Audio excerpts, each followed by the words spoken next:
Good morning. આપણે ગયા લેક્ચરમાં વંદના જોઈ હતી.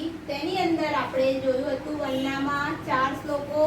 તેની અંદર પહેલો શ્લોક હતો તે જોયો હતો, સરસ્વતી માતાને વંદન કરતો હતો શ્લોક હતો. બીજો શ્લોક હતો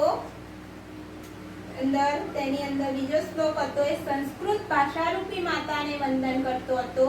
ત્રીજો શ્લોક હતો દીપને વંદન કરતો, દીવાને વંદન કરતો શ્લોક જોયો હતો. અને ચોથો શ્લોક હતો જે વિષ્ણુ ભગવાન, પરમ કૃપાળુ વિષ્ણુ ભગવાનને વંદન કરતા શ્લોક જોયા આપણે ચારે ચાર. તેનું તમે ભાષાંતર પણ લખ્યું હશે અને સંસ્કૃત પણ મોઢે શ્લોક કરી કર્યા હશે. હવે આપણે જોઈશું આગળ ચિત્રપદાની 1. શું જોઈશું? ચિત્રપદાની 1. તેમાં ચિત્રપદાનીમાં ખાલી એટલું નથી કે ચિત્રો જોઈને તમારે સંસ્કૃત છે તેનું ઉચ્ચારણ તમારે ગુજરાતી કરવાનું, પણ તેની અંદર ગ્રામર આપેલું છે તે આપણે જોઈએ. તો તમે જ્યારે પણ સંસ્કૃતમાં જોયું હશે કોઈ પણ વાક્યમાં નામ તથા ક્રિયાપદ એ ઘણા બધા મહત્વના હોય છે. ક્રિયાપદમાં આપણે જોઈએ છીએ કે પીબતી, વદામી. જ્યારે મેં શ્લોક સમજાય તો સંસ્કૃતમાં ત્યારે મેં કીધું હતું કે પીબતી અને વદામી જે હતું એ ક્રિયાપદ હતા. નામ એટલે કોઈ નામ વપરાયું હોય કે રમેશ છે, છગન છે, મગન એવા નામ વપરાય હોય ને નામ કહેવામાં આવે છે. તે ઘણા મહત્વના હોય છે. નામોના 3 લિંગ હોય છે જે તમે ધોરણ 6 માં ભણ્યા જશો, પણ ફરીવાર જોઈ લો. નામોના 3 લિંગ હોય છે. તેમાં પહેલું છે પુલ્લિંગ, સ્ત્રીલિંગ અને નપુંસકલિંગ. તો આ શું છે? પુલ્લિંગ, સ્ત્રીલિંગ અને નપુંસકલિંગ. તો પુલ્લિંગ એ પુરુષવાચક શબ્દ માટે વપરાયો છે, સ્ત્રીલિંગ એ સ્ત્રીવાચક શબ્દ માટે છે અને નપુંસકલિંગ છે શું છે? જે કોઈ વસ્તુ કે ચીજ કે વસ્તુ માટે વપરાતો શબ્દ છે. તો અહીંયા આપણે જોયું કે 3 લિંગ આપેલા હોય છે અને કેટલાક નામોના અંતે સ્વર હોય છે અને કેટલાક નામો હોય તેની અંતે શું હોય છે? સ્વર હોય છે અને કેટલાક નામોની અંતે વ્યંજન હોય છે. જેમ કે અહીંયા જોઈએ આપણે સ્વરાંત. સ્વર એટલે સ્વરાંત અને વ્યંજનાંત. તો સ્વરાંત એટલે શું? તો કોઈ શબ્દની પાછળ સ્વર આવતો હોય તેને સ્વરાંત કહેવાય છે. કોઈ શબ્દની પાછળ કોઈ નામને અંતે જે નામને અંતે અથવા શબ્દને અંતે સ્વર હોય તેને સ્વરાંત કહે છે. તેવી જ રીતે એનું ઓપોઝિટ છે વ્યંજનાંત. તો વ્યંજનાંતમાં શું હોય છે કે જે નામના અંતે અથવા શબ્દના અંતે નામના અંતે વ્યંજન આવતો હોય, વપરાતો હોય, વ્યંજન આવતો હોય તેને વ્યંજનાંત કહે છે. અહીંયા તમને ખબર પડી કે નામમાં સ્વર અને વ્યંજન બંને વપરાતા હોય છે. જે શબ્દની પાછળ સ્વર વપરાય તેને સ્વરાંત કહે છે અને જે શબ્દની પાછળ અથવા નામની પાછળ વ્યંજન વપરાયેલો હોય તેને વ્યંજનાંત કહે છે. આપણે ચિત્રપદાનીમાં એવી જ રીતે જોવાનું છે કે પુલ્લિંગવાચક શબ્દો કયા છે અને તે સ્વરાંત છે કે અહીંયા વ્યંજનાંત છે એ આપણે જોવાનું છે. તો આપણે જોઈએ પહેલી ચિત્રપદાની. એમાં જોઈશું તમને આટલી સ્વર અને સ્વરાંત અને પુલ્લિંગ, સ્ત્રીલિંગ એ ખબર પડી ગઈ. હવે જોઈશું આપણે ચિત્રપદાનીમાં અકારાંત, પહેલી જે ચિત્રપદાની છે તેની અંદર અકારાંત પુલ્લિંગ શબ્દો કયા આપ્યા છે? અકારાંત પુલ્લિંગ શબ્દો. તો જોઈશું તેમાં પ્રત્યેક સંસ્કૃત શબ્દ જે આ ચિત્રપદાનીમાં આપ્યા છે તેમાં જેટલા શબ્દો વપરાયા છે આ પહેલી ચિત્રપદાનીમાં તેની અંદર બધા શબ્દને અંતે અ ઉચ્ચારણ થાય છે, તેથી તેમને અકારાંત પુલ્લિંગ શબ્દો કહેવામાં આવે છે. જોઈએ તો પહેલું છે આસનંદ હ. આસનંદ હ તો ખુરશી. આસનંદ હ તો ખુરશી. સ્યુત હ અહીંયા બોલાય છે હ અને અ. આનો વિસર્ગનો હ વંચાય અને પછી બોલાય છે અ, તો શું કહેવાય? અકારાંત પુલ્લિંગ શબ્દો. સ્યુત હ થેલો. સ્યુત હ તો થેલો અથવા બેગ. પત્રબાર હ. પત્રબાર હ તો શું થશે? Paper wet. Paper wet. સમીકર હ. સમીકર હ તો શું આવશે? ઇસ્ત્રી. ઇસ્ત્રી આમ પણ લખાય અને આમ પણ લખાય. ઇસ્ત્રી. ભ્રમણબાસ હ. ભ્રમણબાસ હ તો શું આવશે? Mobile phone. ભ્રમણબાસ હ મોબાઈલ ફોન. પર્વત હ. પર્વત હ તો પર્વત અથવા પહાડ. પર્યંક હ. પર્યંક હ તો પલંગ. કટહ ચટાઈ. કટહ ચટાઈ અથવા સાદડી.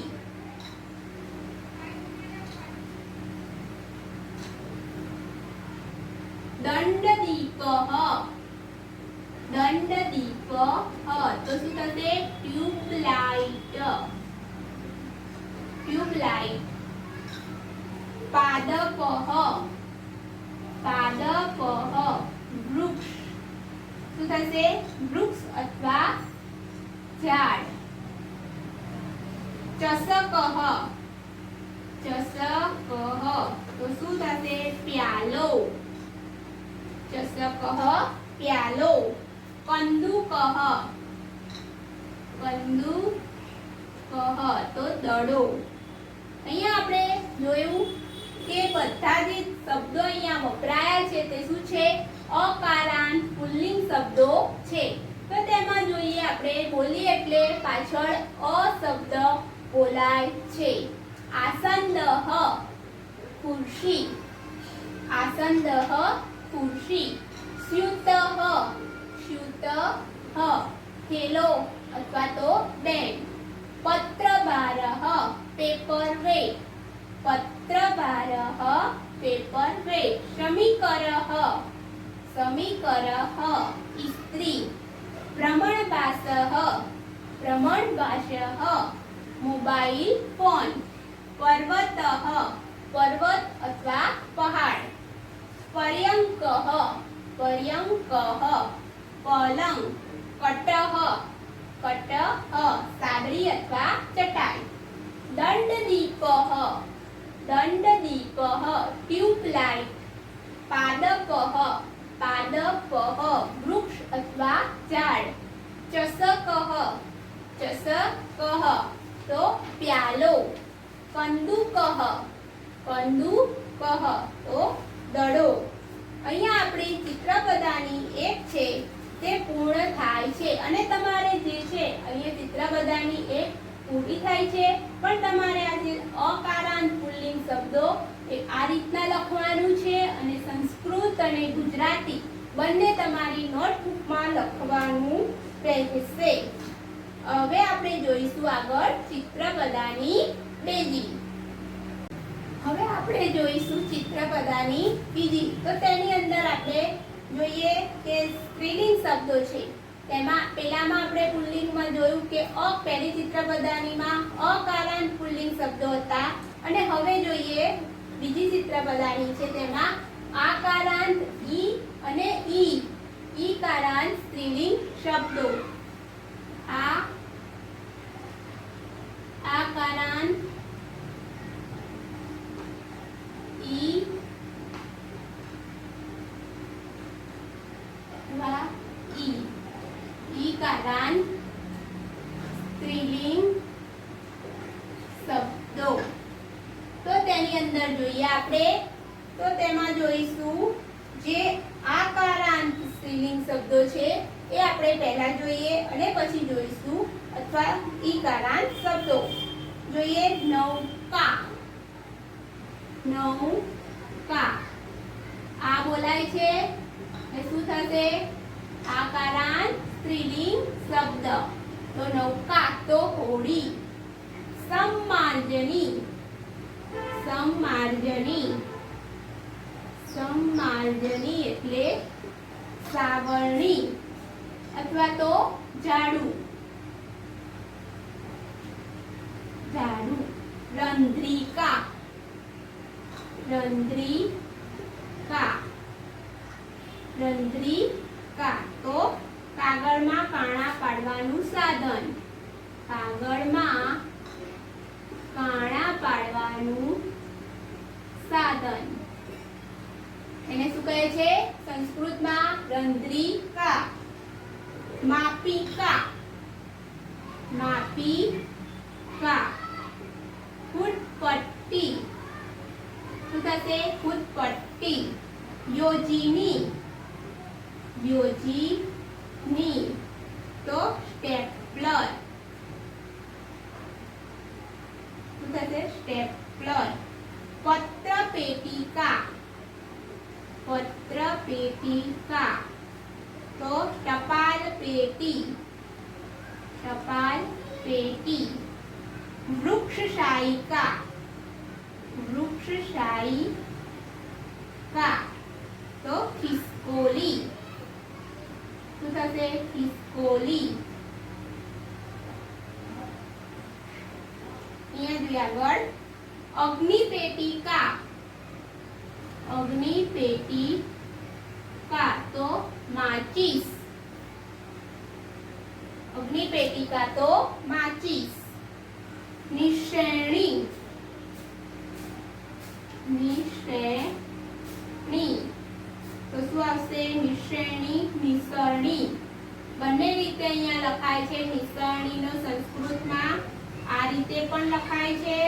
જો અહીંયા નિસરણી બંને સાચું છે. સૂચિકા. સૂચિકા તો શું થશે? સોય. સૂચિકા તો સોય. જપમાલા. જપમાલા માળા. જપ કરવાની માળા. તુલા. તુલા તો ત્રાજવું. હવે આપણે અહીંયા જોઈશું કે કયા શબ્દો આકારાંત છે, કયા શબ્દો ઈકારાંત છે. તો બોલીશું ત્યારે ખબર પડશે આપણને કે કયા આકારાંત છે અને કયા ઈકારાંત છે. જોઈએ આપણે નૌકા. તો અહીંયા શું બોલાય છે? આ બોલાય છે એટલે શું છે?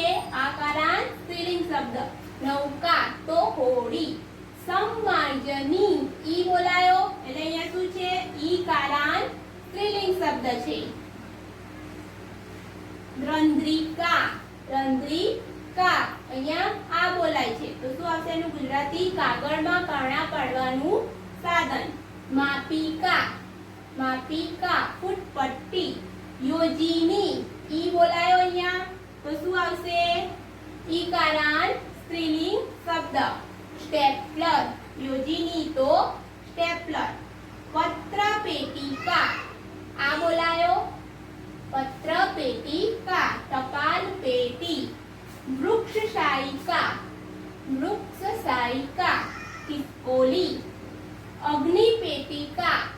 अग्नि पेटिका माचिस निश्रेणी ઈ બોલાયો અહીંયા એટલે શું થશે ઈકારાંત સ્ત્રીલિંગ શબ્દ છે તો નિશરણી સૂચિકા આ તો સોય જપમાલા તો માળા તુલા તુલા તો ત્રાજવું અહીંયા આપણે જોયા અકારાંત ઈ અને ઈ કારાંત સ્ત્રીલિંગ શબ્દો આપણે બીજી ચિત્રપદાનીમાં જોયા જે તમારે સંસ્કૃત અને ગુજરાતી બંને નોટબુકમાં લખવાનું છે હવે આપણે જોઈશું ચિત્રપદાની ત્રીજી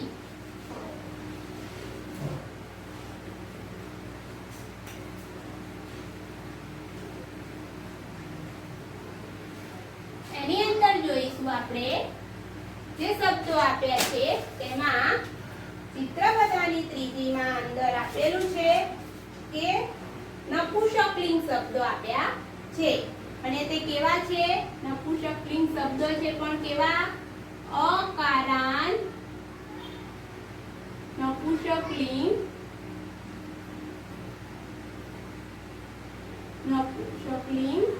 શબ્દો ત્રીજી ચિત્રપદાનીમાં જોઈએ તો નપુંસકલિંગ શબ્દો તો એમાં શું છે જે અહીંયા શબ્દો આપ્યા છે તે શબ્દના અંતે અ ઉચ્ચાર થાય છે તેથી તેને અકારાંત નપુંસકલિંગ શબ્દો કહેવાય છે જોઈએ આપણે અહીંયા યુતકમ નપુંસકલિંગ શબ્દો એટલે ખબર જ છે કે કયા શબ્દ માટે નપુંસકલિંગ વપરાય છે યુતકમ એટલે ખમીસ અથવા તો શર્ટ ઉપનેત્રમ ઉપનેત્રમ તો શું થશે ચશ્મા ઉપનેત્રમ ચશ્મા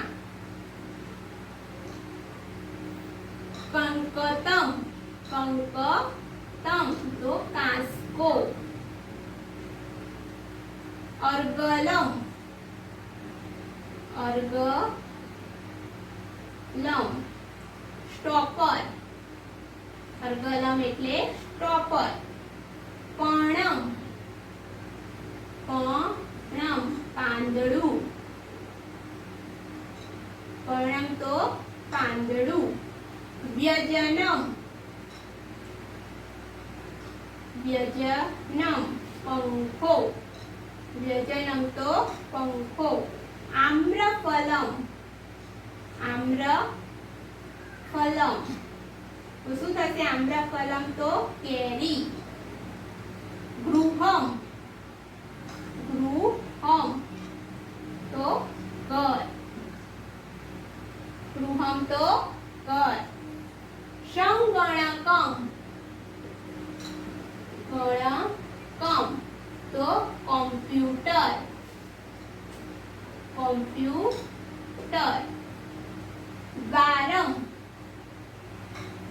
દ્વારમ દરવાજો અથવા તો બારણું દરવાજો અથવા તો બારણું ફેનકમ ફેનકમ તો સાબુ ફેનકમ સાબુ વાતાયનમ વાતાયનમ તો શું થશે વાતાયનમ તો બારી અહીંયા આપણે જોઈશું આપણે જે સંસ્કૃત શબ્દો જોયા તેને આપણે જોઈશું બોલીશું તો ખબર પડશે કે કઈ જગ્યાએ અકારાંત નપુંસકલિંગ શબ્દો છે તે કોઈ વસ્તુ માટે વપરાતા શબ્દો છે એટલે તેને નપુંસકલિંગ કહે છે જોઈએ યુતકમ યુતકમ અ બોલાય છે પાછળ ખમીસ અથવા તો શર્ટ ઉપનેત્રમ ઉપનેત્રમ તો ચશ્મા કંકતમ કંકતમ કાંસકો અર્ગલમ અર્ગલમ સ્ટોપર પર્ણમ પર્ણમ પાંદડું વ્યજનમ વ્યજનમ પંખો આમ્રફલમ કેરી ગૃહમ ગૃહમ ઘર સંગણકમ સંગણકમ કોમ્પ્યુટર દ્વારમ દ્વારમ તો દરવાજો દરવાજો, ફેનકમ, ફેનકમ, સાબુ, વાતાયનમ, વાતાયનમ, બારી. આપણે અહીંયા જોયા અકારાંત નપુંસકલિંગના શબ્દો, તેનું સંસ્કૃત અને ગુજરાતી બંને આપણે જોયું. પહેલી ચિત્ર પદાનીમાં આકારાંત પુલ્લિંગ શબ્દો જોયા હતા અને બીજી ચિત્ર પદાનીમાં આપણે આકારાંત ઈ અને ઈ સ્ત્રીલિંગ શબ્દો જોયા અને ત્રીજી ચિત્ર પદાનીમાં આકારાંત નપુંસકલિંગ શબ્દો જોયા. તો આ જે શબ્દો છે તમારે નોટબુકમાં તે સંસ્કૃત લખવાનું છે અને ગુજરાતી બંને લખવાનું તમારે સારા અક્ષરે રહેશે અને બંને મોઢે પણ સંસ્કૃત પણ મોઢે કરવાનું છે અને તેનું ગુજરાતી પણ તમારે પરીક્ષામાં પૂછાય છે. ત્રણે ત્રણ ચિત્ર પદાનીનું સંસ્કૃત અને ગુજરાતી બંને મોઢે કરવાનું છે. Okay, thank you.